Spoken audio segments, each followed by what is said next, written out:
Good morning.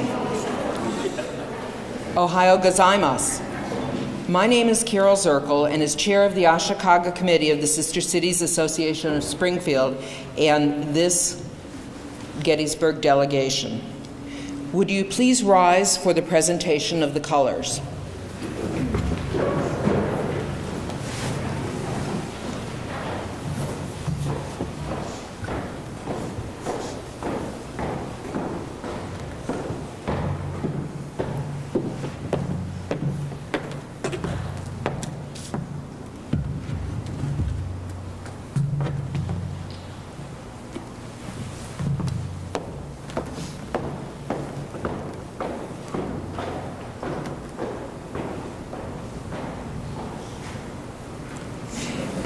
Please be seated. It is my pleasure to introduce Mr. Robert E. Church, who will serve as your MC this morning. As Deputy Mayor of the City of Springfield, Bob was a key figure in the establishment of the Sister Cities Partnership between the City of Springfield and the City of Ashikaga. With the 25th anniversary of the signing of the partnership agreement being celebrated in the year of 2015, we thought Bob would be the perfect MC. Bob, if you please. Thank you, Carol. Would you stand with me and remain standing for the national anthems of Japan and the United States?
Thank you. You may be seated. On behalf of President Janet Kenney and the members of the Sister Cities Association of Springfield, we welcome you to the 214th Ashikaga Abraham Lincoln Gettysburg Address, Speech, and Essay Contest Winners Delegation. This on the 151st anniversary of President Lincoln's delivery of his Gettysburg Address. This is the 12th time that Sister Cities has welcomed the winners of the contest from Ashikaga. Their presence here is a reminder to us that Lincoln's legacy transcends time and national boundaries. In fact, the 2012 movie, Lincoln, winner of 2 Academy Awards, indicates the continuing interest in our 16th president.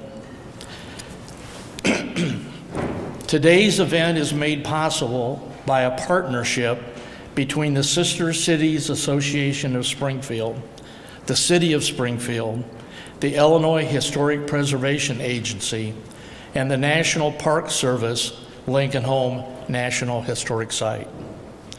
The SCAS Gettysburg Delegation Committee members have earned a round of applause in appreciation of the fine work they did behind the scenes to host this delegation.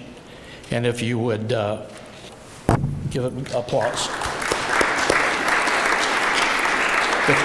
The committee members are Justin Blanford, James Cornelius, Cindy Dodge, Sarah Eccles, Rich Grimminger, Lisa Dresch, Ashley Holloway, Janet Kenney, Cheryl Pence, Mark Pence, Dale Phillips, Claire Rublin, and Carol Zirkle. And we thank you each and every one for that. In the audience this morning are some members of a group that we would like to recognize as we begin today's program. It is our pleasure to welcome members of the host families of the Gettysburg delegation. Would you please stand and be recognized, the host families?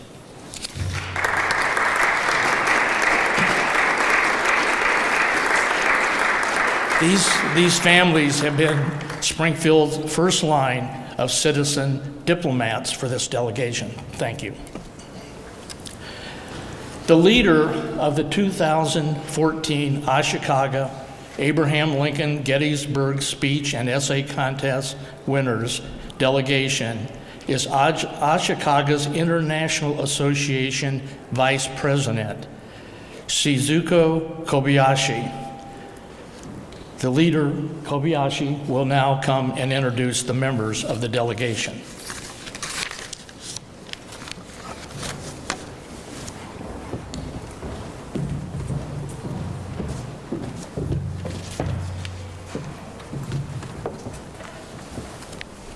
Ohayouただいま2014年度青少年英語スピーチコンテスト優秀者を紹介させていただきます。Good morning. My name is Shizuko Kobayashi. It is my pleasure to introduce the winners of the 2014 Ashikaga Abraham Lincoln Gettysburg Speech and Essay Contest.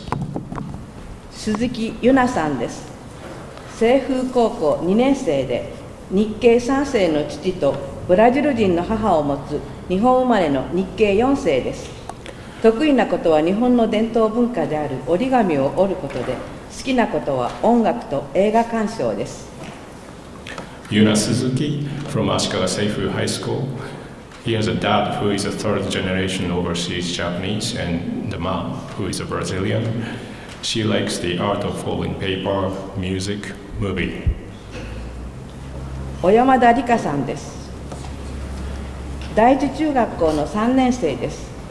おとなしくてしっかりしている彼女の特技はピアノを弾くことで、趣味は仲間と一緒にダンスを踊ることです。Rika Oyamada from Ashikaga Daiichi Junior High School. She's calm. She's good at playing piano. She also loves dancing with her friends. 岡田紗恵さんです。西中学校の2年生です。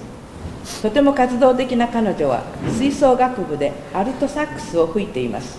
そしてテレビのコメディ番組を見ることが大好きです。Sayo Okada from Ashikaga Nishi Junior High School. She's an active person. She plays saxophone for her after-school activity.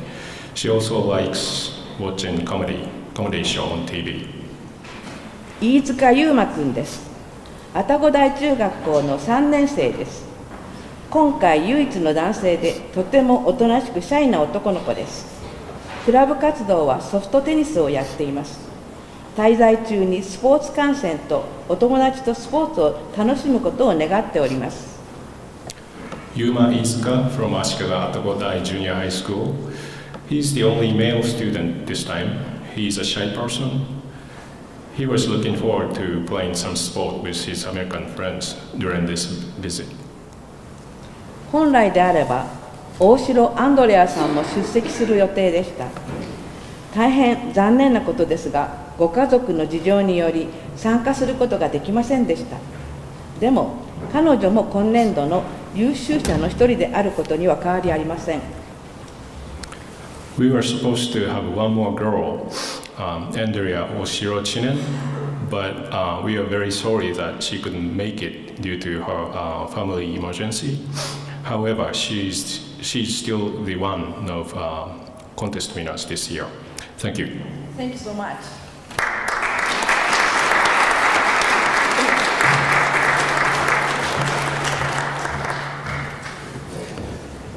Thank you, Mrs. Koyashi. Springfield Mayor J. Michael Houston is the honorary chair of the Sister Cities Association of Springfield. As the mayor of President Lincoln's hometown, Mayor Houston has an opportunity to welcome many international visitors to Springfield. We believe that the mayor thinks the Ashikaga City delegation is a special group of visitors to Springfield. We are honored to have Mayor J. Michael Houston present the City of Springfield's welcome at today's ceremony. Your Honor.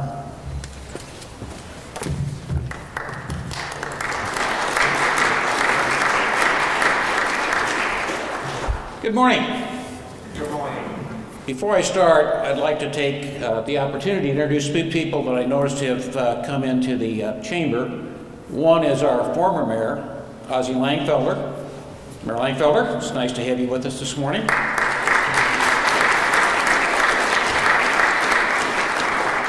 And the second person is the 16th President of the United States, Mr. Lincoln.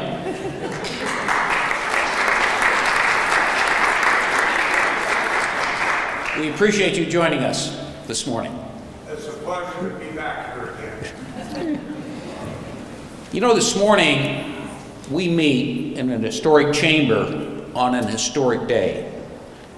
This is the chamber where Mr. Lincoln served the people of Illinois as a member of the Illinois House of Representatives. Mr. Lincoln would sit right over in this section. Today marks the 151st anniversary of the Gettysburg Address. And as you walked in this morning and you saw the flags that were outside, there are approximately 1,300 plus flags out there representing each of the Illinois residents who died at the Battle of Gettysburg. You know, it was in this chamber right here that more than 75,000 people passed Mr. Lincoln's body as it lied in state. I want you to think about that for a moment. 75,000 people walked through this room to go by Mr. Lincoln's body. The population of Springfield was approximately 15,000 people. Think about the travel conditions in 1865 and the difficulty of people coming to pay their final respects to Mr. Lincoln. It is estimated that 1/3 of the entire population of the United States either witnessed one of Mr. Lincoln's funerals as his train passed from Washington to Springfield, Illinois, or witnessed the train passing. People literally stayed up all night by bonfires just waiting to see the train pass. As we think about that, it gives us some indication of the respect and the honor that people had for Mr. Lincoln. Today, we have the honor to welcome to Mr. Lincoln's hometown some special guests from Ashikaga, Japan, who come to honor Mr. Lincoln and renew the great friendship that exists between our communities. The bond between Springfield and Ashikaga continues to become stronger and stronger year after year. Our special guests include 4 students who were grand prize winners of a contest dealing with the delivery of the Gettysburg Address in English. These students also were judged on their ability to write a short essay relating to the concepts found in the Gettysburg Address to an issue in the 21st century. In addition to our special guest, we have their chaperones. I would like to take this opportunity to welcome each of you to Springfield and this historic chamber. Our contest winners will recite President Lincoln's Gettysburg Address right here where Mr. Lincoln delivered his famous House-divided speech on June 16, 1858. Although a very short speech, American students and even Lincoln actors will tell you that the Gettysburg Address is challenging to recite. It is difficult to memorize. It is difficult to remember which words to emphasize. It is difficult to know when to pause, and it is difficult to know how to deliver. Every word is utterly important. The members of this delegation are truly an impressive group of people. While their visit here is relatively short, hopefully they will absorb some of the history of Mr. Lincoln and his hometown. Most importantly, I hope that they will have the opportunity to see how Americans live and make lasting friendships. The city of Springfield is proud of its sister city relationship with Ashikaga. We have many things in common: great universities, flowering parks, and wonderful museums. Today, we share the recitation of the Gettysburg Address. I always enjoy hearing it, and today will be extra special to me because our guest will recite it here in this historic chamber where Mr. Lincoln spoke. Congratulations to our winners. Enjoy your stay, and I know that this will be a trip you will always remember. Thank you.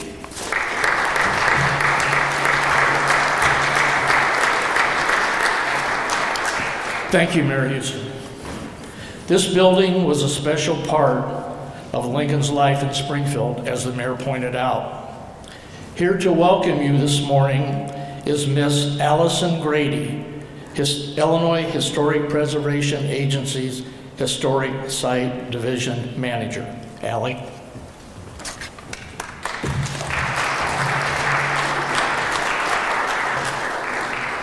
Good morning. On behalf of Governor Pat Quinn and IHPA Director Amy Martin, I welcome you to the Old State Capitol State Historic Site. I want to thank all of you for coming out today on such an important occasion. We have gathered here today to celebrate not only the anniversary of Abraham Lincoln's best-known speech, but to see its impact on those from around the world. It is most fitting that we gather in this room, in the site of another famous Lincoln speech, as Mayor Houston said, about how a house divided against itself cannot stand. In the 272 words of the Gettysburg Address, President Lincoln made it clear that the battle for the Union was a battle for democracy itself and whether such an institution can endure. These words have resonated throughout the ages and around the world. 151 years ago today, Edward Everett was the main speaker for the dedication of Soldiers National Cemetery in Gettysburg. He spoke for 2 hours, as keynote speakers were expected to do at that time. President Lincoln followed his address and delivered his 2-minute speech. The day after the address, Everett wrote to the president expressing his great admiration for Lincoln's address.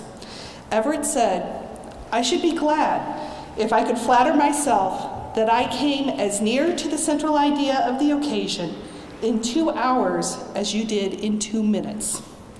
From that day to this day, people from around the world have felt the impact of those 272 words. I'm honored today to be part of this ceremony that reaches across the ocean and shares this part of history with all of you. Thank you and welcome to the Old State Capitol.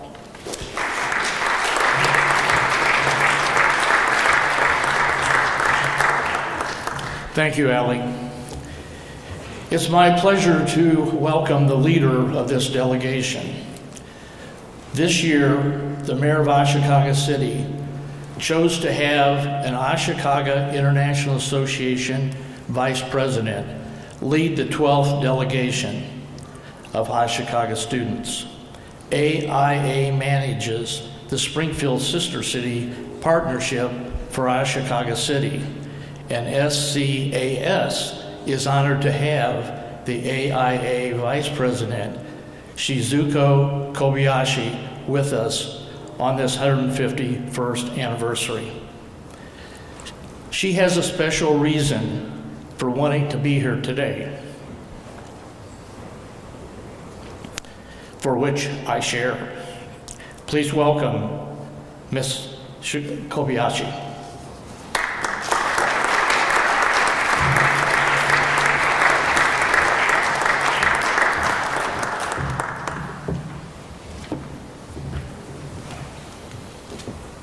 おはようございます。私は小林静子と申します。足利市国際交流協会の副会長をしております。今回はリンカーンスピーチコンテストの優秀者の生徒さんたちと共にお伺いいたしました。Good morning. Once again, Shizuko Kobayashi, one of vice presidents of Ashikaga International Association. I'm acting as a leader of this speech contest winner delegation. このように多くの皆様に迎えられて、旧議事堂でスピーチをできることを生徒たちは誇りに思っております。また、毎年こういう場を設けていただき、この事業が継続されていることに、市関係者の皆様、姉妹都市委員会の皆様、キャロル・ザークルさん、ジャネット・ケリーさんに心より感謝申し上げます。These students are proud of being able to recite Gettysburg address in this old state capitol in front of you. And we would like to thank everyone, especially Ms. Carol Zarko and Ms. Janet Kenny, for giving us such a special opportunity like this every year. 私事で恐縮ですが、私は旧議事堂を訪れることをとても強く望んでおりました。24年前の10月10日、スプリングフィールド市と足利市との姉妹都市交流の調印式がこの場で行われました。その日は父の77歳の誕生日でした。Personally, I wanted to visit this place so much. 24 years ago from now, October 10th, my father, former Ashikaga city mayor, signed the documents of Sister City conclusion here. It was also his 77th birthday. 父はスプリングフィールド市とご好意でこの日にさせていただいたことに感謝し、記念すべき出来事として生涯大切にしておりました。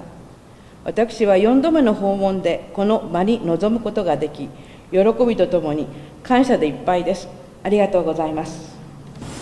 All his life, he was always feeling very special about that event, which could only happen because of your hospitality. I'm being moved for coming here after a few times of visits to Springfield. 私たちはスプリングフィールド氏とリンカーン大統領について少しだけ学んでまいりました。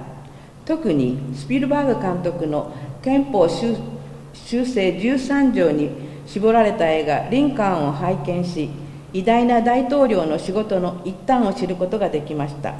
そして大統領ゆかりの地を訪問できたことに大変喜んでおります。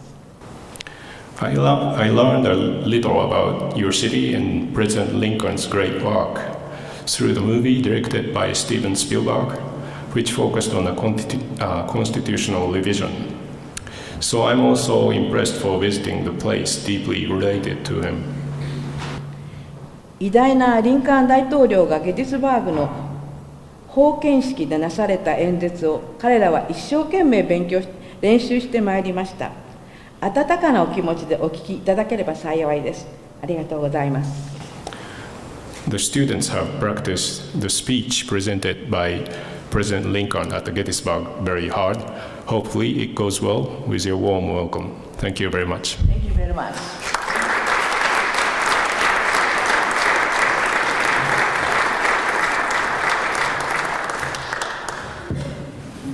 Thank you, Mrs. Kobayashi.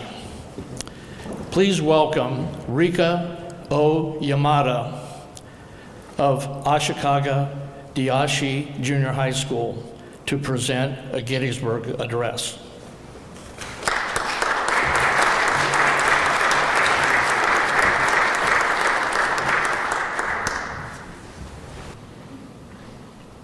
Fourscore and 7 years ago, our fathers brought forth on this continent a new nation, conceived in liberty and dedicated to the proposition that all men are created equal. Now we are engaged in a great civil war, testing whether that nation, or any nation, so conceived and so dedicated, can long endure. We are met on the great battlefield of that war. We have come to dedicate a portion of that field as a final resting place for those who here gave their life that that nation might live. It is altogether fitting and proper that we should do this. But, in a larger sense, we cannot dedicate, we cannot consecrate, we cannot hallow this ground. The brave men, living and dead, who struggled here have consecrated it far above our poor power to add or detract. The world will return not, nor long remember what we say here, but it can never forget what they did here. It is for us, the living ladder, to be dedicated here to the unfinished work which they who fought here have thus far so nobly advanced. It is a ladder for us to be here dedicated to the great task remaining before us, that from this honored death we take increased devotion to that cause for which they gave the last full measure of devotion.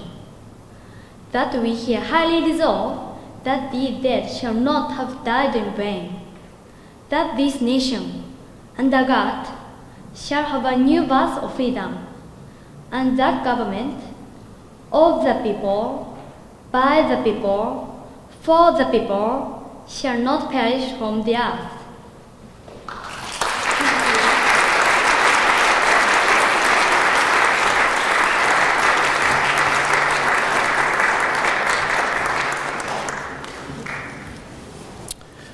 Thank you. The members of SCAS welcome the members of this delegation. And to make a few remarks on behalf of the sister cities of Springfield, it's our president, Janet Kenney.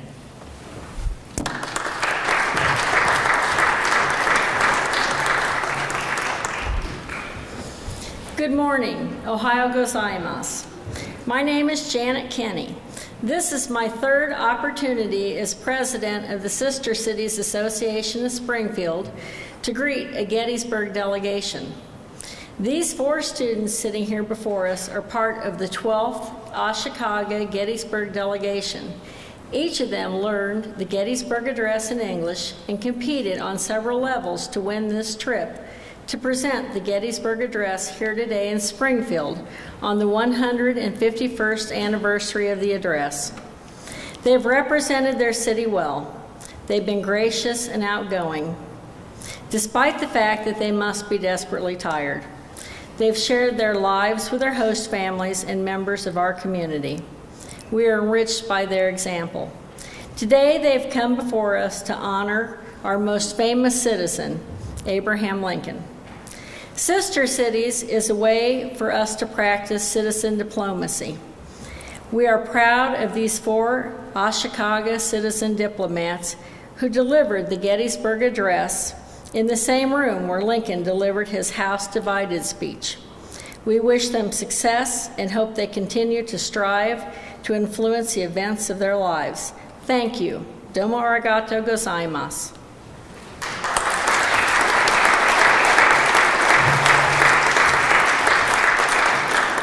Thank you, Janet. Now please welcome Miss Saya Okada, a student at Nishi Junior High, to present a Gettysburg Address.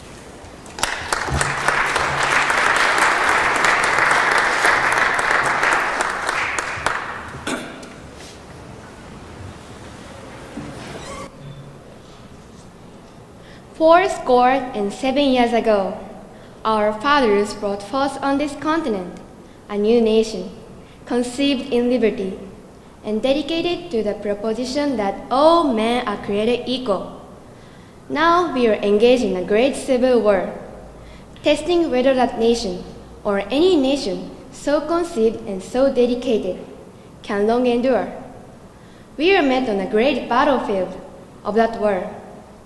We have come to dedicate a portion of that field as a final resting place for those who here gave their lives, that that nation might live. It is altogether fitting and proper that we should do this. But in a larger sense, we cannot dedicate, we cannot consecrate, we cannot hallow this ground. The brave men, living and dead, who struggled here, have consecrated it, far above our poor power to add or detract. The world will little note, no long remember what we say here, but it can never forget what they did here. It is for us the living ladder to be dedicated here to the unfinished work which they who fought here have thus far so nobly advanced. It is rather for us to be here dedicated to the great task remaining before us, that from these honored dead we take increased devotion to that cause for which they gave the last full measure of devotion, that we here highly resolve that these dead shall not have died in vain, that this nation, under God, shall have a new birth of freedom, and that government, of the people, by the people, for the people, shall not perish from the earth.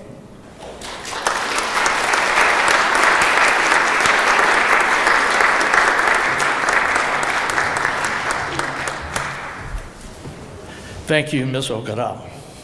With us this morning is Tim Townsend, historian, Lincoln Home National Historic Site.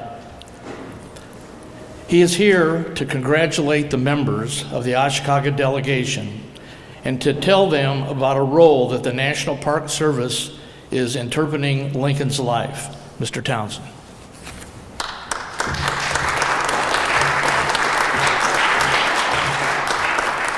Good morning. Good morning.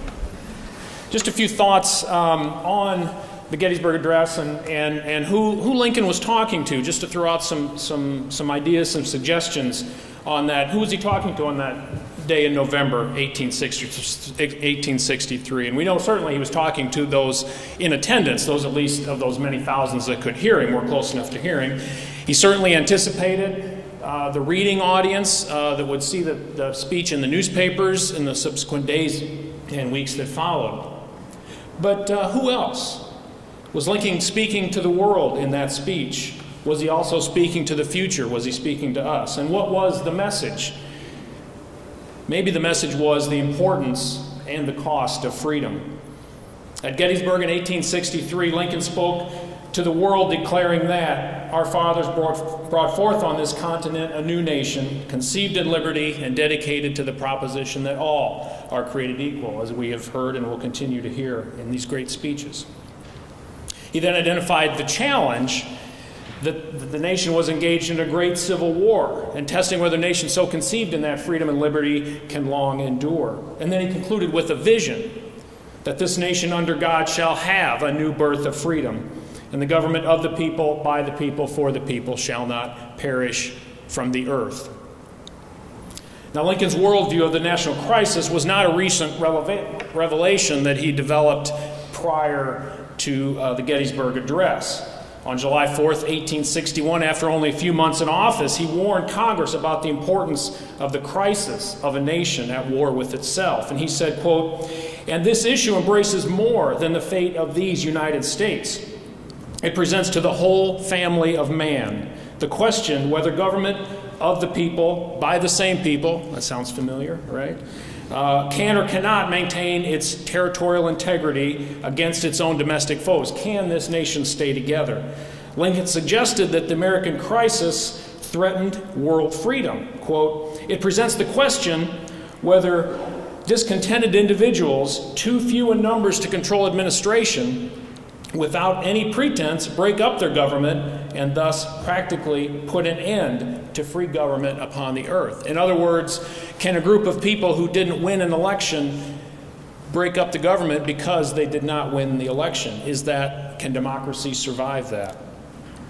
Now, a year later, in his annual message to Congress, Lincoln again illustrated that larger importance of the crisis they were engaged in when he said, quote, "Fellow citizens, we cannot escape history. We of this Congress and this administration will be remembered in spite of ourselves." He knew the importance of what was hanging in the balance. He went on to say, "The fiery trial through which we pass will light us down in honor or dishonor to the latest generation." Now, that latest generation, of course, is all of us. To continue, even we here, hold the power and bear the responsibility. In giving freedom to the slave, we ensure freedom to the free. Honorable and like in what we give and what we preserve, we shall nobly save or meanly lose the last best hope of earth. Not of the United States, but the last best hope of earth. Now, Lincoln's global perspective of the importance of freedom to people everywhere was not, as some might guess, a revelation that came when he arrived in Washington. Now, this might be a little hometown pride, but I'm going to make a point here. In an 1854 speech, Lincoln warned against the nation's lack of interest in the slave crisis and warned of its threat to freedom throughout the world back in 1854. He said, "This declared indifference, but as I must think covert real zeal for the spread of slavery, I cannot but hate. I hate it because of the monstrous injustice of slavery itself. I hate it because it deprives our Republican example of its just influence in the world. It enables the enemies of free institutions, with plausibility," he said, "to taunt us as hypocrites, criticizing the Declaration of Independence. Well, you talk about freedom, but yet you have slavery." Now, where would Lincoln have gotten this global perspective of the importance of freedom found in American democracy? I think in Springfield. Because in Springfield in 1850, 18% of the population was born in another country. By the time of Lincoln's 1860 presidential election, Springfield's population had doubled, and the percentage of foreign-born had risen to 33%, representing 24 different countries. Now, these were people Lincoln knew. He was familiar with their stories of their quest for freedom, coming to this country in search of the vision that this nation had. Lincoln, I think, must have also seen the promise in the future in his hometown, because in 1860, that same census shows that 74% of Springfield's population was 17 years of age or younger, much like this room, I think. I need to credit Dick Hart, a local excellent researcher who crunched the numbers to come up with that, I think, powerful information. Now, did the world and the future heed Lincoln? Did we understand the importance of Lincoln's warning? We know of at least one person who did. In 1961, civil rights leader Martin Luther King Jr. addressed President Kennedy about the struggle for freedom. He compared some very different American battlefields that had a very important similarity. Dr. King said, quote, "The struggle for freedom, Mr. President, of which the Civil War was but a bloody chapter, continues throughout our land today. The courage and heroism of Negro citizens at Montgomery, Little Rock, New Orleans, Prince Edward County, and Jackson, Mississippi is only a further effort to affirm that democratic heritage so painfully won, in part, upon the grassy battlefield of Antietam, Lookout Mountain, and Gettysburg." But of course, we know of some others, more recently than 1961, who also understood Lincoln's vision for freedom. these very talented students from Ashikaga, Japan. Thank you.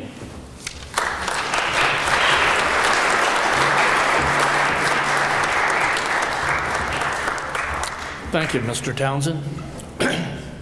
Please welcome Mr. Yuma Iizuka from the junior high of Antigo to present his Gettysburg Address.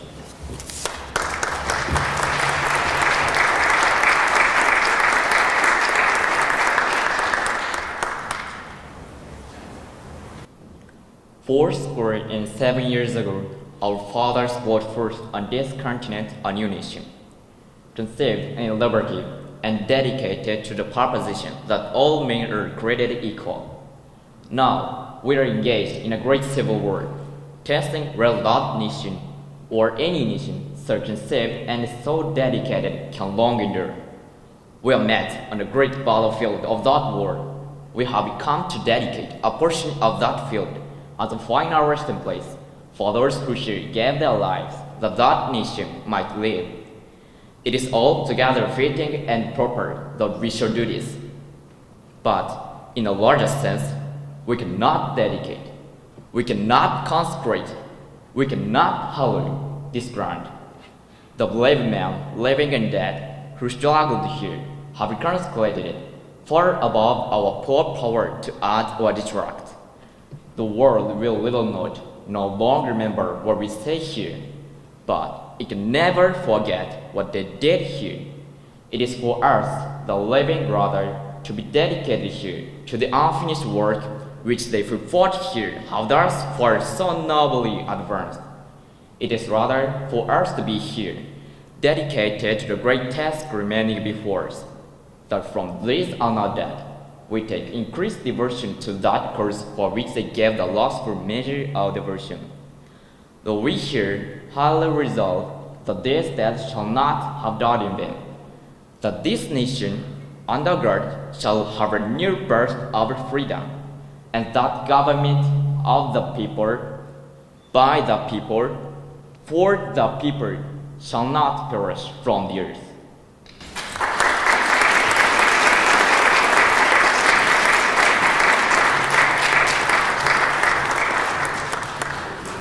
Thank you, Mr. Ikizuka. Today we are here to honor these students who have won this contest. They won it back in June. From the beginning, Sister City has been delighted with the reception this program has received from the Abraham Lincoln Presidential Library and Museum. In the past, the collection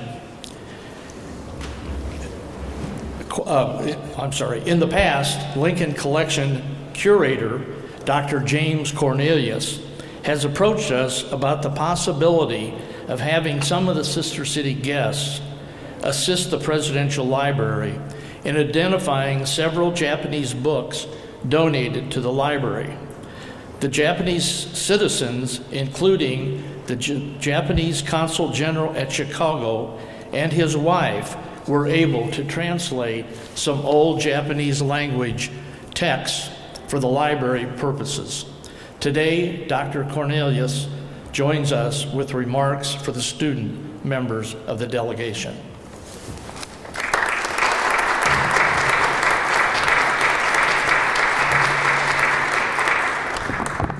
Thank you all. We in fact have a few more Japanese language books on Lincoln this year that have arrived. And anyone who wants to stop over after your visit to the museum this afternoon for 10 minutes to help us make a few simple translations will be very grateful to you. We always meet on this anniversary, as you know, and yet there are other anniversaries worth noting this year. In 1954, 60 years ago, the phrase, "under God," was added to our Pledge of Allegiance to the flag. That pledge now concludes, "One nation, under God, indivisible, with liberty and justice for all." This phrase has caused some unhappiness amongst some people in this country for mentioning the deity in the context of what is a national or patriotic moment. And yet, it was Abraham Lincoln himself who used the phrase "under God" in his Gettysburg Address in 1863, and then added the phrase "in God we trust" to a coin, a 2-cent coin, the next year in 1864, the first coin in American history to bear that phrase. And so whether this phrase today, "under God," is right or wrong, it does at least have the agreement of Abraham Lincoln in our common daily use. 1954 was also the year, that same year, that in this country we changed what we used to call Armistice Day on November 11th to a new name. We now call it Veterans Day. It had originally marked the end of World War I, a war in which the United States and Japan fought as allies. We did that in order to honor the veteran of every war fought in our nation's cause. You saw on the grass outside, as Mayor Houston mentioned earlier, thousands of flags which were placed here 8 days ago on November 11th, on Veterans Day, to honor the Union soldiers who fought to preserve our Union at Gettysburg in 1863. Of course, this year, sadly, is also, here in 2014, the 100th anniversary of the beginning of World War I, an event marked over much of the world this year. It was a terrible conflict. We do try to learn from our mistakes, and we rely mainly on young people in school and on their own to learn exactly what those mistakes were and to prevent them from happening again. There are other people, and you have heard mention of one of them already, Steven Spielberg, the film director. There are many people who have recently commented on Lincoln's Gettysburg Address. They were invited to write an essay of 272 words, the same number that Lincoln had used, reflecting on that address or on that war or perhaps on some critical issue that faces us today. Let me read you small excerpts from 3 of those essays, which will be published by the Presidential Library and Museum early next year in a book called Gettysburg Replies. Steven Spielberg asked, "Are we worshiping Lincoln, or do we simply hope to learn from him?" An 8th grade girl from North Carolina, Carissa Rausch, wrote this: "Lincoln's words give hope that those who have died, no matter in what era, have not wasted their lives." And finally, Kevin Stein, the Illinois poet laureate, wrote this: "What cleaves us here together is what they perished to cleave apart. To sunder not this nation, but the notion that one could own another, as if white clouds could own the rain." Abraham Lincoln did think of our Civil War as a tragic mistake, as we now think of World War I, World War II, perhaps all wars. But he did not feel that it ought not to have been fought. I think that if Lincoln were alive today, he would fight the Civil War again, given the same causes. He believed, as in our Pledge of Allegiance, that liberty and justice for all must come and would come from the ending of slavery, from the ending of anti-democratic movements, and from the ending of violent opposition to elected rulers anywhere. I am most unhappy to have to tell you, our visitors from Japan, that the Gettysburg Address in Lincoln's own hand will go on display tomorrow night in the museum after you have left. This is very, very unfortunate timing. On previous visits, the Ashikaga delegation have got to see Lincoln's own handwriting of the address. This year, the rest of you can start your own remembrance of past events, your reflections on the need for future events by coming to the museum and seeing the Gettysburg Address in our new exhibit, Undying Words, because there are many other great words that Lincoln spoke, and yet it is fitting that this event marks perhaps the greatest words that President Lincoln spoke. Thank you very much.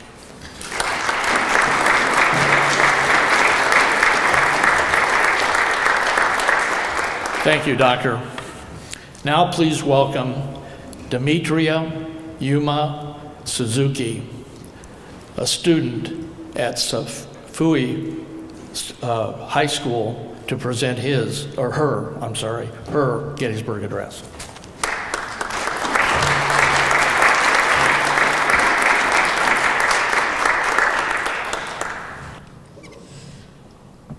Fourscore and 7 years ago, our fathers brought forth on this continent a new nation conceived in liberty and dedicated to the proposition that all men are created equal.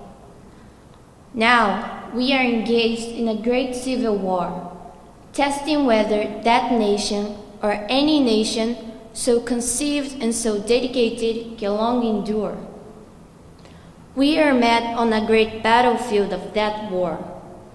We have come to dedicate a portion of that field as a final resting place for those who here gave their lives that that nation might live.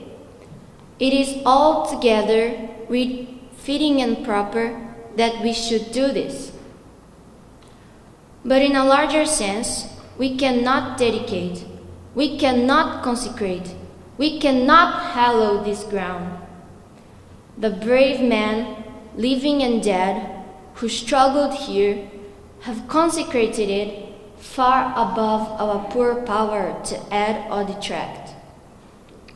The world will little note, nor long remember what we say here, but it can never forget what they did here.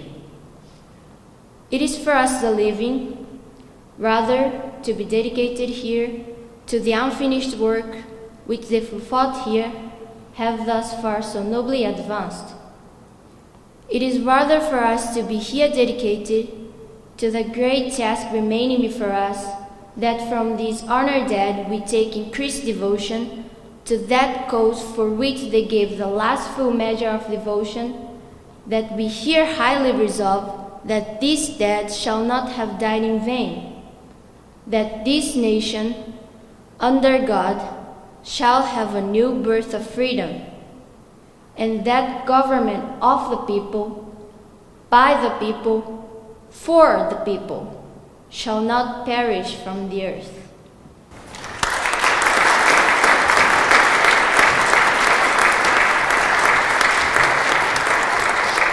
Thank you, Suzuki-san.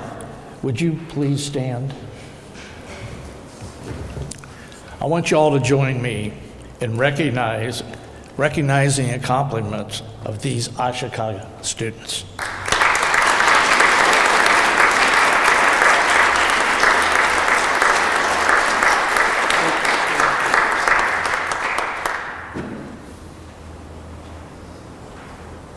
Thank you. Thank you. Now, please let me introduce Miss Patricia West, a 6th grade world history teacher at Franklin Middle School in Springfield. she will introduce our special guests, a team of Franklin students who won the 2014 Abraham Lincoln Presidential Museum Gettysburg Address Puzzle Contest earlier this month. The team won the contest with a record-breaking time. We would ask them to stand as their names are read by Ms. West.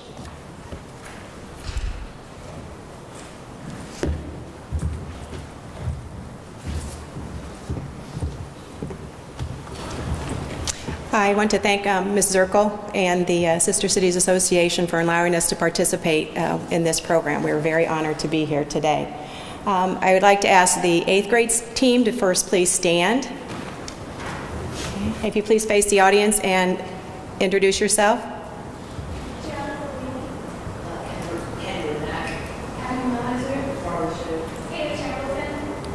And our 8th grade team were the winners in record-breaking setting time in 17 minutes, 45 seconds. So thank you, 8th grade team.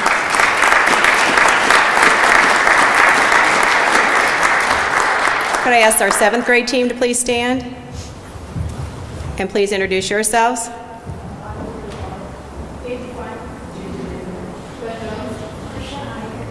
Okay, this is their second year participating in the contest. So.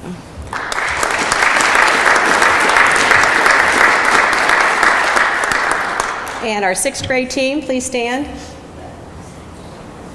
I have a special place in my heart for these. These are my students. I'm the 6th grade teacher, so they represented us. If they could please.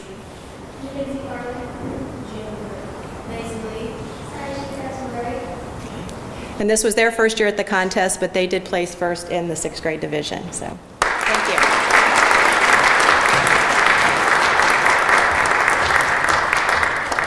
Thank you, Patty, and congratulations to all the students.